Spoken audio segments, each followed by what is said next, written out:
Alors, pour le cours de chimie des PCSI de lundi 17 mai, donc nous allons poursuivre donc, le chapitre sur l'oxydoréduction en solution aqueuse et on arrive donc à la partie 5 qui va concerner donc, la technique du dosage potentiométrique.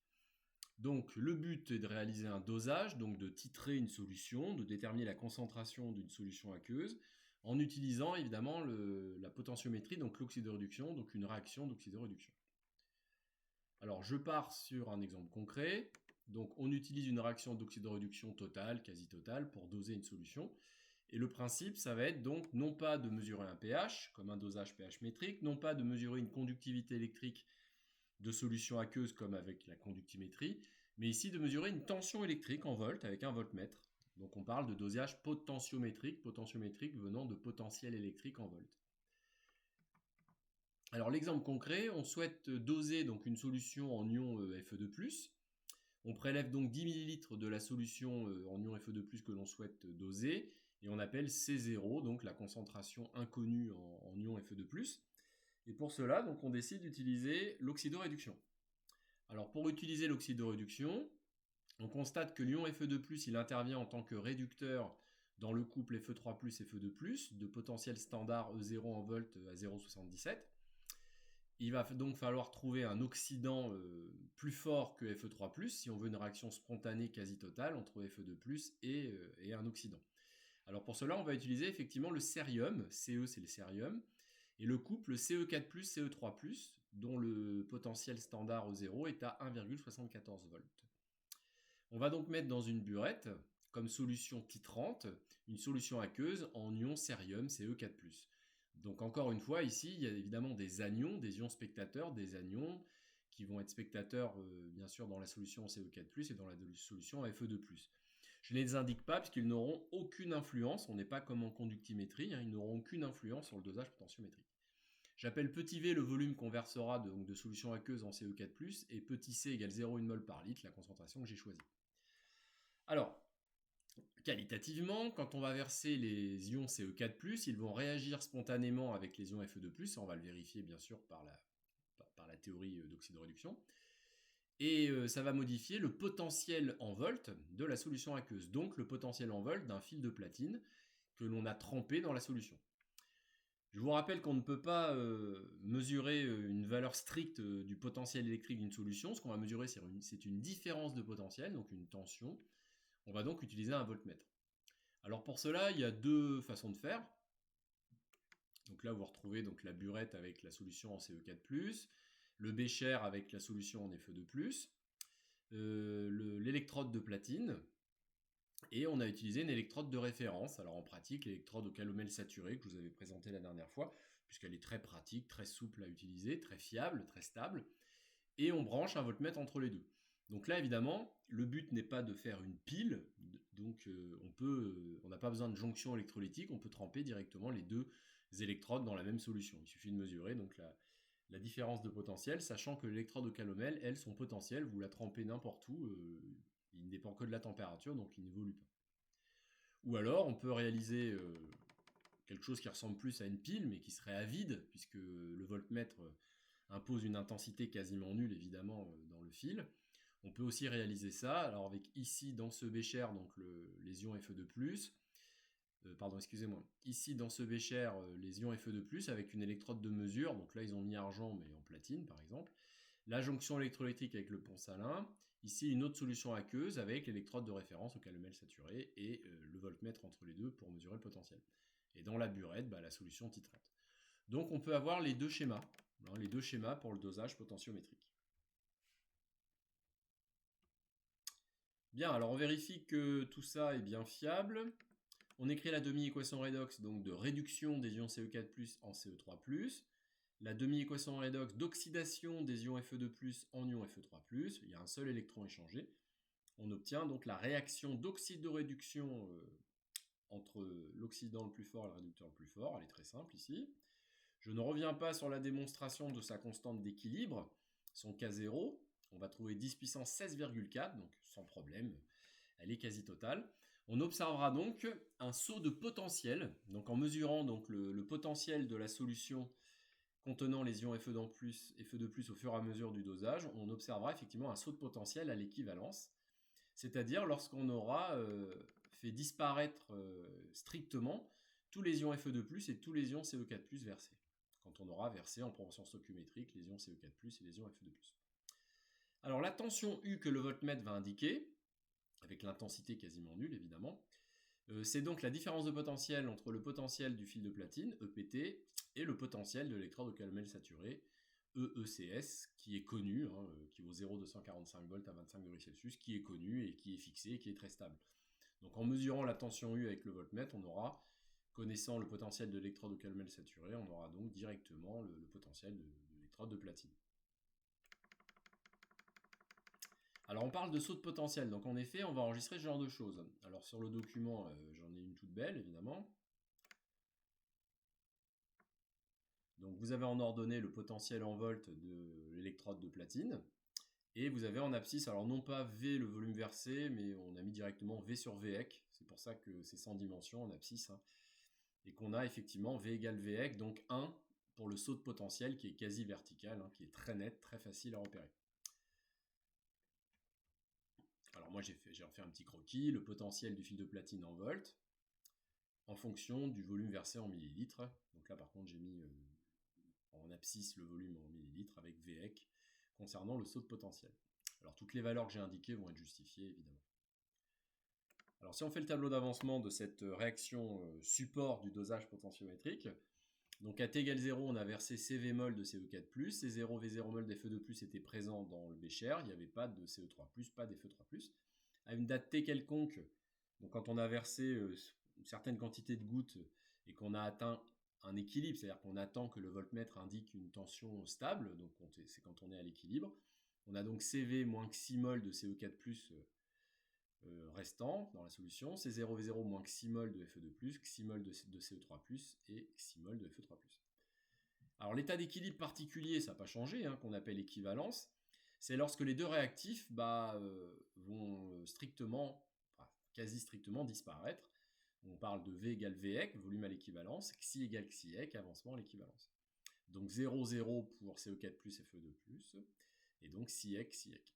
Ce qui nous donne directement C0 V0 égale CVec, et donc Xiec égale C0 V0 mol.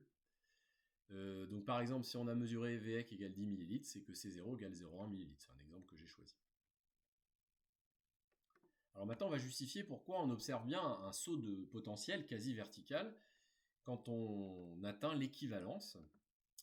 Alors, avant l'équivalence, on a donc versé CE4+, non pas en excès. Donc les CE4+, vont disparaître, mais pas les Fe2+, si on est avant l'équivalence. Donc c'est-à-dire que Xi sera égal à CV. On aura 0 mol pour le CE4+, à l'équilibre. Et il restera donc C0V0 moins Xi, donc moins CV mol de Fe2+. Alors là, l'astuce, c'est d'utiliser la théorie de la relation de Nernst pour prévoir, évaluer le potentiel en vol du fil de platine lorsqu'on aura atteint cet équilibre avant l'équivalence. Donc on utilise la relation de Nernst pour le couple Fe3+, Fe2+, donc le E0 des Fe3+, Fe2+, qu'on connaît, plus 0,06 sur 1, il y a un seul électron échangé, log de concentration des Fe3+, sur concentration des Fe2+. Donc 0,77 volts, c'est le E0 des Fe3+, Fe2+. La concentration des Fe3+, c'est donc ce qu'on obtient, donc Xi, c'est-à-dire CV sur le volume. La concentration des Fe2+, C0V0 moins Xi, donc moins CV, sur le même volume qui se simplifie. Et on obtient donc l'expression du potentiel du fil de platine à l'équilibre, donc de la solution, lorsqu'on a versé un volume V plus petit que Vec de CE4+. Alors on peut regarder, pour V égale 9,95 ml, c'est-à-dire lorsqu'on a versé une goutte avant l'équivalence, on a donc un potentiel de 0,91 volts. Alors maintenant, si on est après l'équivalence, donc après l'équivalence, on a donc versé les CE4+, en excès. Donc cette fois, ce qui vaut 0, c'est le nombre de moles de Fe2+, donc on a alors Xi qui vaut forcément C0V0. Et on a alors CV moins C0V0 mol de CO4+, restant à l'équilibre après l'équivalence. Donc là, cette fois, on va changer de couple redox pour évaluer le potentiel à l'équilibre du fil de platine, puisque je vous rappelle que l'unicité du potentiel nous dit que le potentiel du fil de platine, c'est le potentiel de tous les couples redox présents, Donc c'est le cas de CO4+, CO3+. Donc 0,06, les concentrations. 1,74 volts, c'est le 0. La concentration en CO4+, c'est le nombre de vols sur le volume total. Alors on a dit que c'était donc CV moins C0V0. Et la concentration en CO3+, c'est XI, donc C0V0 sur le volume total. Donc le volume total se simplifie. Et on obtient là aussi une formule théorique qui permet d'atteindre le potentiel en fonction de V, le volume versé. On peut regarder ce qui se passe quand V égale 10,05 ml, c'est-à-dire juste une goutte après l'équivalence, juste une petite goutte, et on obtient 1,6 volts. Donc en effet, on constate que le potentiel du fil de platine, il va passer de 0,91 volts à 1,6 volts entre 9,95 et 10,05. Donc entre deux gouttes, deux petites gouttes, et on a effectivement le potentiel qui varie énormément. Donc là, ça se voit très bien. Hein. Donc on a VEC ici, une goutte avant 9,95 ml, 0,91 volts, une goutte après 1,6. Donc on a effectivement une très forte variation du potentiel, une goutte avant et une goutte après l'équivalence, d'où le saut de potentiel quasi vertical à l'équivalence. Alors si on veut prévoir le potentiel donc pile poil à l'équivalence, alors à l'équivalence on a donc la concentration en CO3+, qui est égale à la concentration en Fe3+, et la concentration en CO4+, qui est égale à la concentration en Fe2+. Alors on a pris 0, nous, pour simplifier tout à l'heure, mais en toute rigueur, c'est pas tout à fait 0, c'est une toute petite concentration quasi nulle, très très faible, mais qui ne peut pas être strictement nulle, parce que sinon on va avoir un problème avec la constante d'équilibre K0, vous allez voir. Bon, alors en tout cas, à l'équivalence, on a donc CO3+ égale Fe3+, CO4+ égale Fe2+. Donc l'astuce, c'est de calculer deux fois le potentiel EPT, donc dire que c'est le potentiel de CO4+, CO3+, plus le potentiel de Fe3+, et Fe2+. Pourquoi? Parce qu'il y a unicité. Donc le potentiel du fil de platine, c'est celui du couple CO4+, CO3+, et celui du couple Fe3+, et Fe2+. Ensuite, on utilise la relation Nernst pour exprimer chaque potentiel, avec les E0. Et en rassemblant, on va avoir 0,06 log de CO4+ fois Fe3+, sur CO3+ fois Fe2+. Alors on a dit qu'à l'équivalence, on avait ces deux termes-là qui se simplifient puisqu'ils sont identiques. Et ces deux termes-là qui se simplifient, pas parce qu'ils sont nuls, parce qu'ils ne sont pas strictement nuls mathématiquement, mais qui sont très très faibles. On a dit que c'était un epsilon. On en déduit donc le potentiel du fil de platine à l'équilibre particulier qu'on appelle l'équivalence. C'est en fait la moyenne des E0 ici. Alors attention, ce n'est pas une formule générale, hein, il faut la redémontrer à chaque fois. Et là, on aurait 1,26 volts. Donc en effet, pile poil à l'équivalence, on aurait 1,26 volts. Donc c'est une technique qu'on retrouve dans les exercices traitant du dosage potentiométrique. Alors juste une remarque pour quand même vérifier. À l'équivalence, on est à l'équilibre. Donc la constante d'équilibre de la réaction d'oxyde de réduction support du dosage reste valable. Donc concentration des Fe3+, fois concentration de CO3+, sur concentration de CO4+, concentration des Fe2+. Alors attention à ne pas confondre avec ce qui était dans le log décimal de la relation de Nernst. Hein. Donc on peut revoir, si vous voulez, l'équation support. Voilà, c'est celle-là. Hein. Donc le K0, c'est bien celui qu'on a exprimé. La concentration donc en Fe3+, et en CE3+, à l'équivalence, c'est le nombre de moles, donc C0V0 sur le volume total. Voilà, V0 plus VEC, donc au carré. Et au dénominateur, c'est le fameux epsilon, la concentration de CO4+, et d'Fe2+. On a dit que c'était 0 approximativement quand on a utilisé le tableau d'avancement. Mais mathématiquement, ça ne peut pas être 0, puisque la constante d'équilibre K0, elle est très grande, mais elle n'est pas infinie. Donc ça ne peut pas être 0 au dénominateur.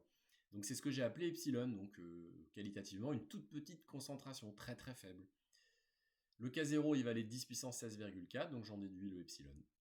Avec V qui vaut 10 ml, V0 qui vaut 10 ml, C0 qui valait 0,1, donc je peux faire l'application numérique. Je trouve 10-9 mol par litre. Donc effectivement, 10-9 mol par litre, c'est très très très faible. Mais c'est pas nul, c'est pas strictement nul. Donc attention, à l'équivalence, on n'a pas rigoureusement fait disparaître les réactifs. Hein. Qualitativement, approximativement, on fait comme si on avait fait disparaître les réactifs. Donc en fait, les deux réactifs se retrouvent à égale concentration, à égale quantité, mais très très faible. Donc là, on peut avoir la valeur théorique 10-9 mol par litre. Donc ça justifie bien la méthode que je vous ai présentée pour calculer le potentiel du fil de platine à l'équilibre, à l'équivalence. Alors, il nous reste à parler de l'utilisation éventuelle, pas obligatoire, mais souvent dans les exercices, on vous propose l'indicateur coloré. Alors, on a déjà vu l'utilisation d'un indicateur coloré dans les dosages pH métriques. On utilisait alors un couple acide-base, dont l'acide du couple et la base du couple n'avaient pas la même couleur. Donc, la solution aqueuse changeait de couleur, virait de couleur, quand on dépassait l'équivalence. Alors, pour le dosage potentiométrique, même chose, on va utiliser un indicateur coloré, mais redox. Donc, on va utiliser un couple redox, OX-RED. Donc, de manière générale, OX plus N électrons égale RED, sachant qu'il peut y avoir H plus et H2O, mais bon, je ne vais pas vous le compliquer ici. La relation Nernst qui vous donne à l'équilibre le potentiel donc, du fil de platine ou de l'électrode qui plonge dans la solution, qui est égal donc, au potentiel du couple OX-RED. Donc le E0 plus 0,06 sur N log de concentration de X aux concentrations de RED. Alors, ce n'est pas dans le cas général, mais par rapport à ce que j'ai écrit ici. Alors, vous allez comprendre, donc sur une échelle avec le potentiel en abscisse, on voit bien que quand les deux espèces sont en équipartition, donc lorsque la concentration de OX égale la concentration de RED, log de 1 ça fait 0, donc le potentiel du fil de platine vaut le E0 du couple. Alors lorsqu'on est à gauche, lorsque le potentiel est plus petit que le E0 du couple, c'est que l'espèce réductrice est plus grande, la concentration est plus grande que la concentration de OX.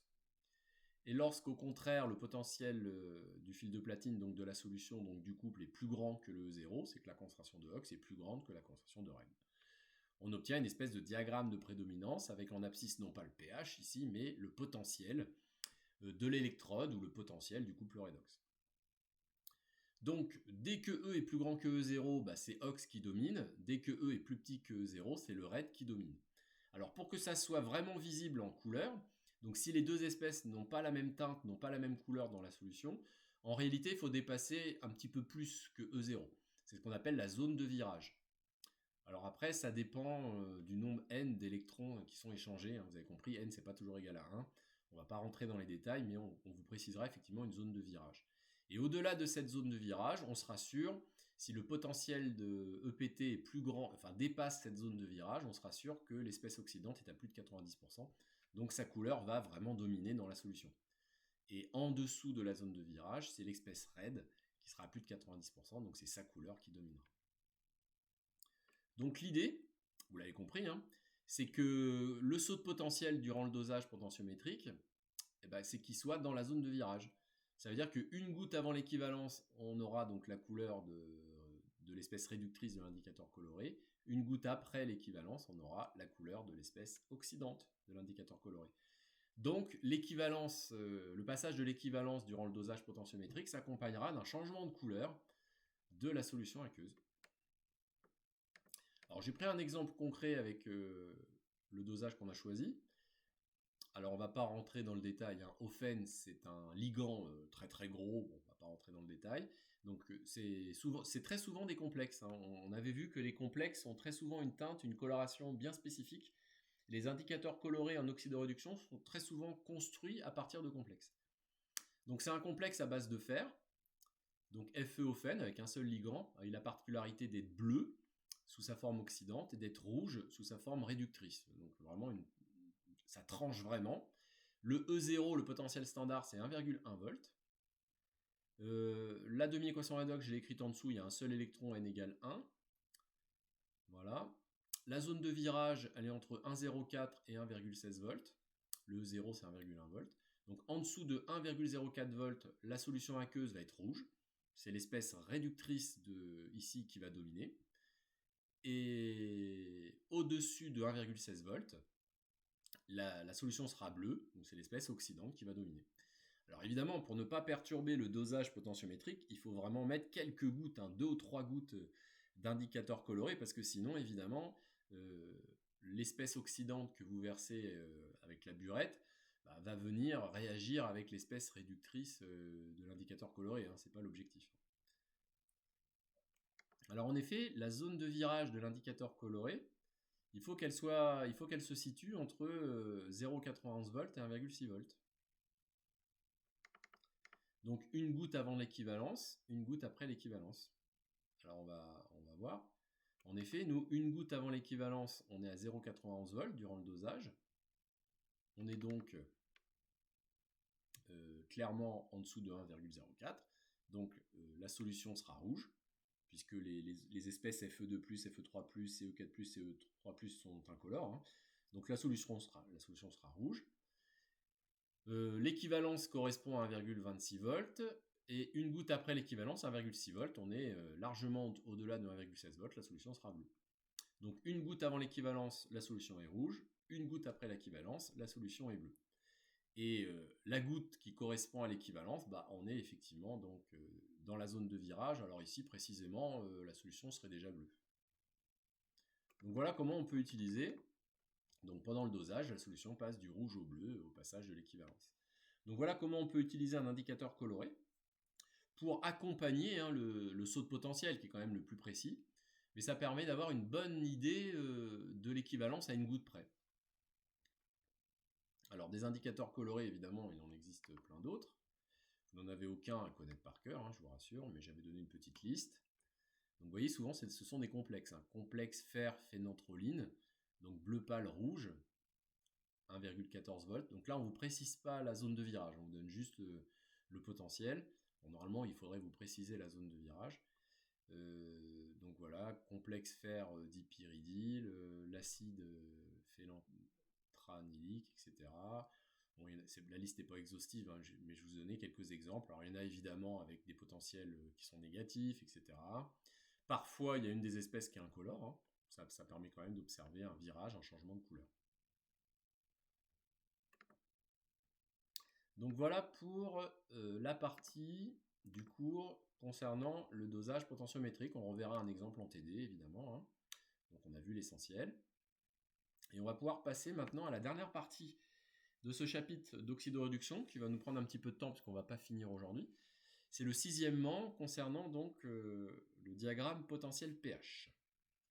Alors comme son nom l'indique, le diagramme potentiel pH, donc c'est un graphe, c'est un diagramme, c'est un document qui va nous donner des indications, qui va nous permettre de faire des prévisions hein, sur la faisabilité, sur la stabilité ou pas de certaines solutions aqueuses. Diagramme potentiel pH. On l'appelle aussi le diagramme de Pourbet, P majuscule, O-U-R, B-A-I-X.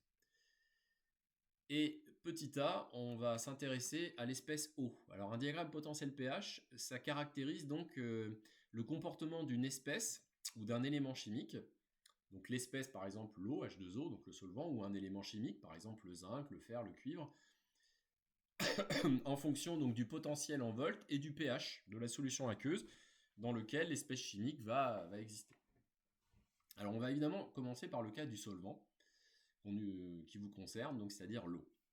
Alors en oxydoréduction, ce solvant, l'eau, on a vu qu'il intervenait dans deux couples. Alors il intervient en tant que réducteur dans le couple O2H2O, dont le E0 est à 1,23 volts. À ce moment-là, c'est H2O directement qui intervient en tant que réducteur, on dit que l'eau est réductrice, et l'oxydant conjugué, c'est le dioxygène gazeux. Mais on a vu que l'eau, le solvant, intervenait dans un autre couple, c'est dans le couple H plus H2. Alors en effet, on utilise H plus pour équilibrer la réaction, mais en fait, c'est le solvant. Hein. Les ions H+, c'est ceux qui sont présents naturellement dans le solvant. Alors en fonction du pH, il peut y en avoir plus ou moins, hein, on le sait, selon l'acidité donc du solvant, de la solution aqueuse. Et là, on dit que l'eau est oxydante. Donc l'eau oxydante, donc H2O en tant qu'oxydant, intervient sous la forme H+, ou H3 ou plus. Mais on a dit qu'on utilisait H+, en oxydoréduction. Le E0, c'est 0 volts, hein, vous vous rappelez, hein, c'est la référence, la convention qu'on a choisie en électrochimie. Et le réducteur conjugué, c'est le dihydrogène gazeux, H2 gazeux.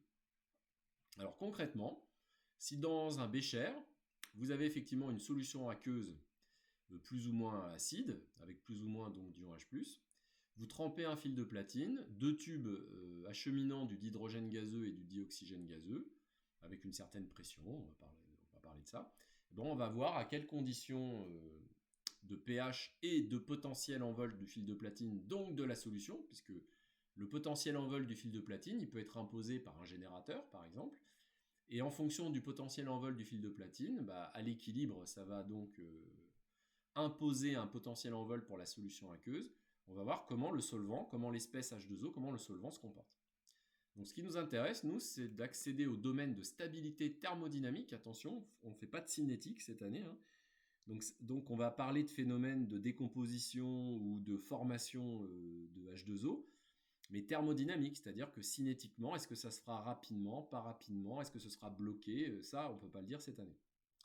Donc domaine de stabilité de H2O en fonction donc, du potentiel de la solution, donc du potentiel du fil de platine, donc de l'électrode qui a été plongée dans la solution. Ce potentiel du fil de platine étant lui imposé par exemple un générateur. Et le pH de la solution. C'est-à-dire que là, attention, on a deux paramètres. Alors d'habitude, quand on s'intéresse à des diagrammes, vous vous souvenez, un diagramme de prédominance en fonction du pH ou en fonction du PCN pour les complexes, ou en fonction du PCl pour le domaine d'existence d'un précipité, d'un solide. On avait un seul paramètre en abscisse. Alors que là, on va s'intéresser donc à un diagramme avec deux paramètres. Les deux paramètres étant donc le potentiel en volts de la solution aqueuse à l'équilibre, donc de l'électrode, par exemple du fil de platine qui a été plongé dedans, et du pH. Alors, pour cela, on va commencer par essayer de déterminer la frontière de prédominance entre O2 gazeux et H2O. Alors, on avait vu ça en fonction du pH pour les couples acide-base. Là, on va aborder la problématique pour un couple oxydoréducteur. Donc, frontière de prédominance entre O2 et H2O. Alors, on écrit la demi-équation redox. Là, il n'y a pas de souci. Dans l'écriture conventionnelle de la réduction, donc l'oxydant O2 qui donne le réducteur H2O, le couple O2H2O, ox-red, avec le slash, au-dessus du slash, l'oxydant, en dessous le réducteur. La théorie de Nernst, la relation de Nernst qui vous sera fournie, nous permet d'écrire que le potentiel donc, de ce couple redox à l'équilibre dans la solution aqueuse, c'est celui de la solution aqueuse, donc celui du fil de platine plongé dedans. Donc le 0, 0,06 sur 4, 4 électrons, log de concentration d'H plus puissance 4, pression de O2, l'activité d'H2O c'est 1. Alors attention, hein, un gaz, son activité c'est sa pression partielle. D'où le 0 c'est 1,23 volts, 0,06 log de H+, vous pouvez sortir le 4, ça va nous donner moins 0,06 pH, hein, puisque le pH c'est moins log de la concentration d'H+, sur C0. Donc on fait bien intervenir le pH, plus 0,06 sur 4 log de PO2 sur P0. Donc on obtient cette relation. Alors je vous rappelle que nous, on cherche à caractériser donc, le domaine de prédominance de O2 gazeux ou de H2O en fonction de deux paramètres, le potentiel en volts et le pH. Alors c'est plutôt bien parti puisque grâce à la théorie de Nernst, on a effectivement le potentiel en volts de la solution aqueuse dans lequel le couple redox O2H2O nous intéresse, et le pH de la solution. Mais on voit qu'intervient un troisième paramètre, c'est la pression en dioxygène gazeux qu'on a imposée dans la solution. P0, c'est la pression standard, hein, égale à 1 bar. Alors, rassurez-vous, à votre programme cette année, on reste sur deux paramètres, c'est déjà assez délicat pour vous. Donc, la pression de O2, en fait, on va la fixer. C'est-à-dire qu'on va choisir ce qu'on appelle une condition de travail, une pression de travail. Alors, sauf exception, sauf précision dans l'énoncé, en général, on prend P0 égale 1 bar. C'est-à-dire que le tube de dioxygène qui amène le gaz dans la solution, eh bien, on considère qu'il impose une pression égale à 1 bar. Donc, c'est relié à une bouteille, par exemple, qui impose 1 bar. Alors, ça pourrait être 0,5 bar. Si c'était de l'air, ce serait 0,2 bar, puisqu'il y a à peu près 20% de dioxygène dans l'air. Bon, mais sauf exception, souvent, on prend comme pression de travail, comme condition de travail, 1 bar, mais ce n'est pas une obligation. Donc PO2 égale P0 égale 1, log de 1 égale 0, donc on obtient cette relation. Alors en effet, cette relation affine entre le potentiel en volts de la solution et donc du fil de platine et le pH, vous donne un ensemble de couples de valeurs, EPT-pH, pour lesquels O2 et H2O vont pouvoir coexister à l'équilibre, puisque la relation de Nernst, elle n'est valable qu'à l'équilibre, elle caractérise l'équilibre. C'est-à-dire que pour observer le dioxygène gazeux et H2O ensemble à l'équilibre, c'est-à-dire sans réagir, sans qu'il y ait formation de O2, sans qu'il y ait formation d'H2O, sans qu'il y ait disparition de O2, sans qu'il y ait disparition de H2O, à PO2 égale 1 bar, forcément fixé, maintenu, eh bien, il faut que le potentiel en vol de la solution, donc du fil de platine plongé dedans, et le pH de la solution vérifient cette relation. Donc dans cette relation, vous avez tous les couples de valeurs, potentiel pH, pour lesquels on a équilibre entre les deux espèces. Alors, c'est pas la peine de tourner autour du pot, vous avez compris, hein, c'est une fonction affine, c'est donc une droite. Donc le diagramme potentiel pH sera toujours construit avec en ordonnée le potentiel en volts et en abscisse le pH. On va tracer donc ce qu'on appelle cette frontière, donc cette relation entre le potentiel et le pH. Alors quand le pH vaut 0, on a 1,23 volts évidemment. C'est une frontière affine qui est décroissante puisque la pente elle vaut moins 0,06 volts, attention.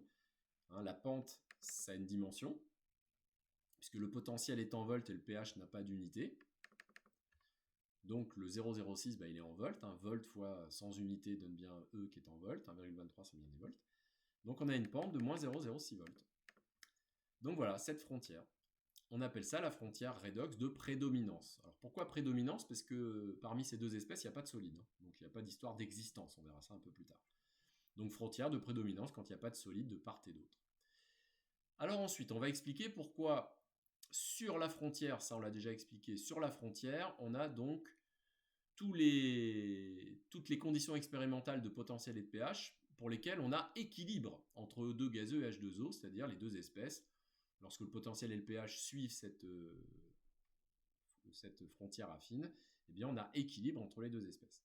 Alors on va expliquer pourquoi quand on est au-dessus de cette frontière, au-dessus du slash, c'est l'oxydant qui va prédominer, et quand on est en dessous de la frontière, en dessous du slash, c'est le réducteur qui va prédominer.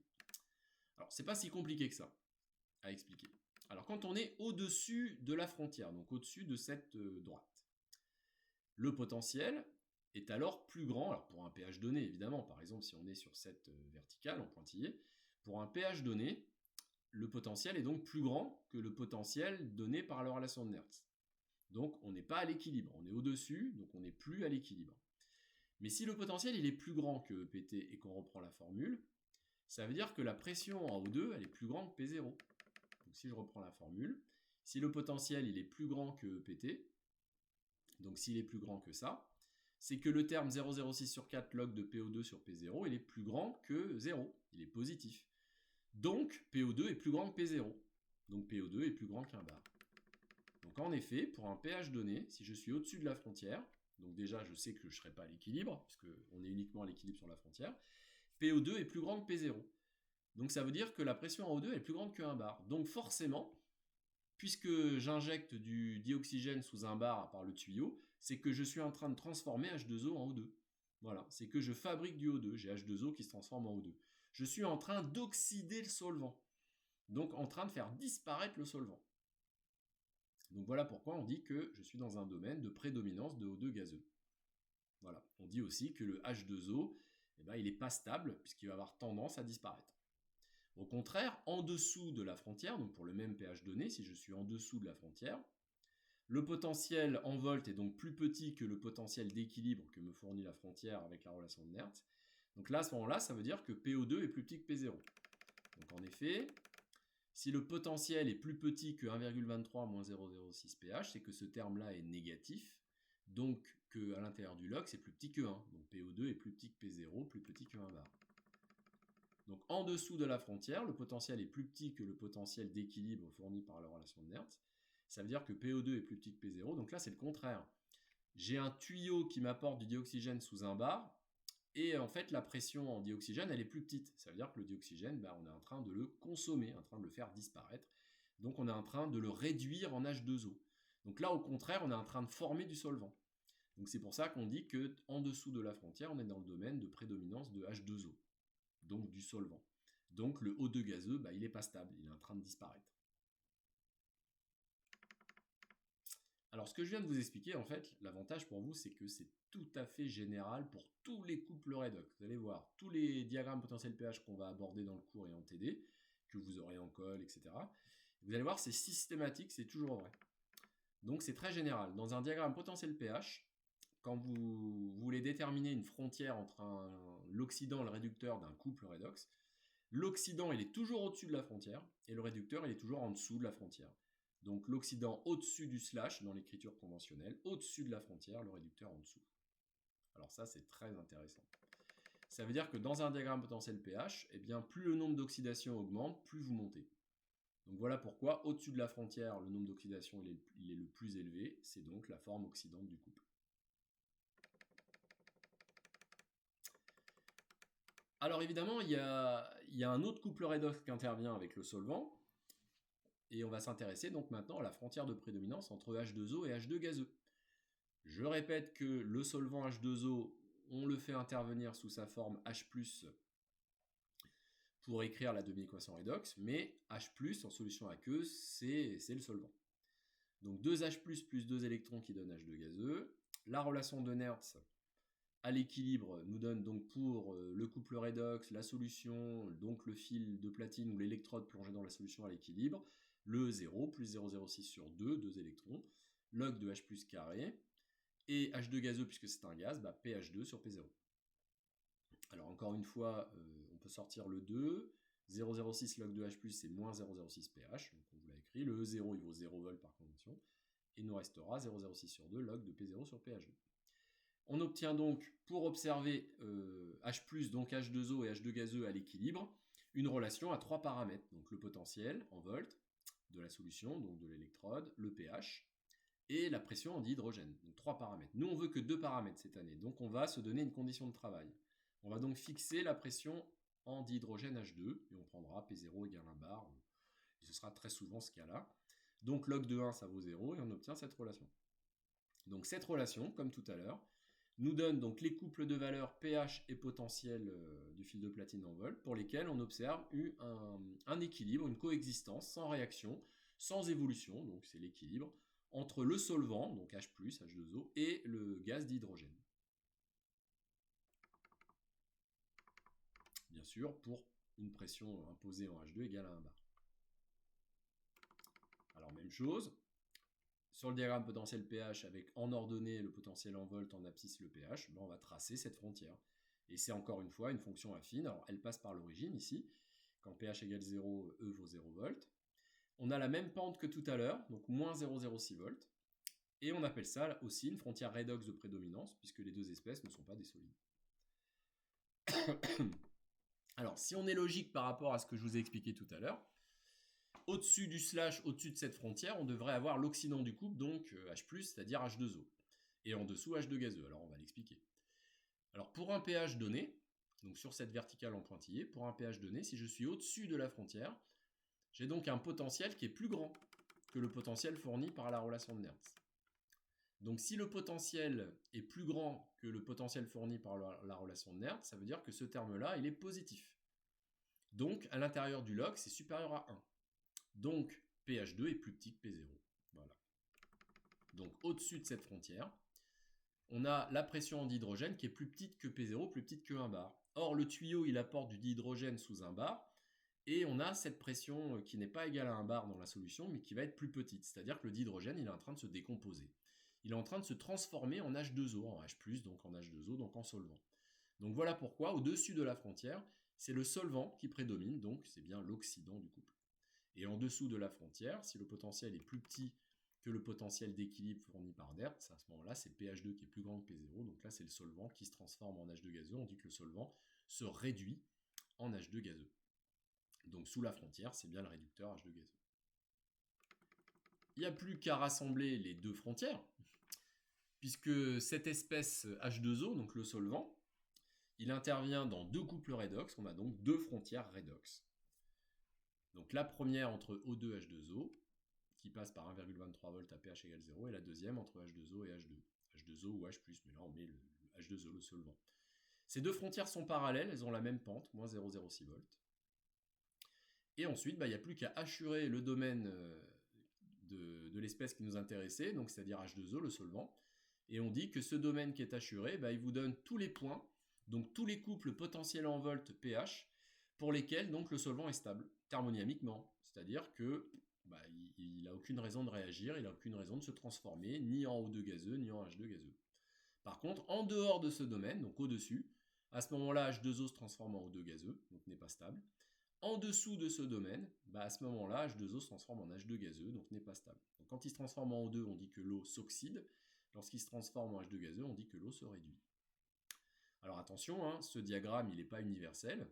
Il a été tracé, il va être valable uniquement si PO2 égale pH2 égale P0 égale 1 bar, les conditions de travail, de pression que l'on a choisies. Alors par contre, vous avez compris, hein, ça veut dire que si on veut décomposer le solvant, si on veut transformer H2O en O2 ou en H2, il va falloir imposer des conditions expérimentales de potentiel et de pH en dehors de ce domaine. Donc je sais pas, par exemple pour un pH donné égal à 4, il faudra dépasser cette frontière, donc un potentiel supérieur à une certaine valeur pour que ça se transforme en O2 gazeux, ou inférieur à cette valeur pour que ça se transforme en H2 gazeux. Alors c'est ce qu'on va par exemple réaliser dans les électrolyses, quand on fait l'électrolyse de l'eau. Voilà, donc ce sera tout pour le cours. Alors, dans le document, j'avais rajouté le petit b, mais ça, on le traitera dans une vidéo prochaine. Alors, le lundi 24 mai, c'est le lundi de Pentecôte, donc en théorie, vous êtes en congé, mais je vous enverrai quand même une vidéo. Voilà, vous aurez quand même une vidéo YouTube à travailler, où on abordera ce petit b, le cas du zinc, mais on verra aussi le cas du fer et le cas du cuivre. Donc vous aurez une vidéo la semaine prochaine, le lundi 24 mai. Alors je vous la ferai passer bien sûr par Pronote. Hein. Vous aurez une vidéo à travailler. Donc quand on se reverra, que je dise pas de bêtises, ça doit être le 4 juin en présentiel, là on pourra faire du TD. On pourra répondre à vos questions bien sûr hein, sur cette partie. Et on pourra donc traiter le TD. Donc c'est-à-dire qu'il y aura un exercice sur le dosage potentiométrique et puis les exercices sur les diagrammes potentiel pH. Ça nous permettra effectivement donc de terminer complètement l'oxydoréduction. Voilà. N'hésitez pas à envoyer vos questions par mail cette semaine sur cette partie du cours.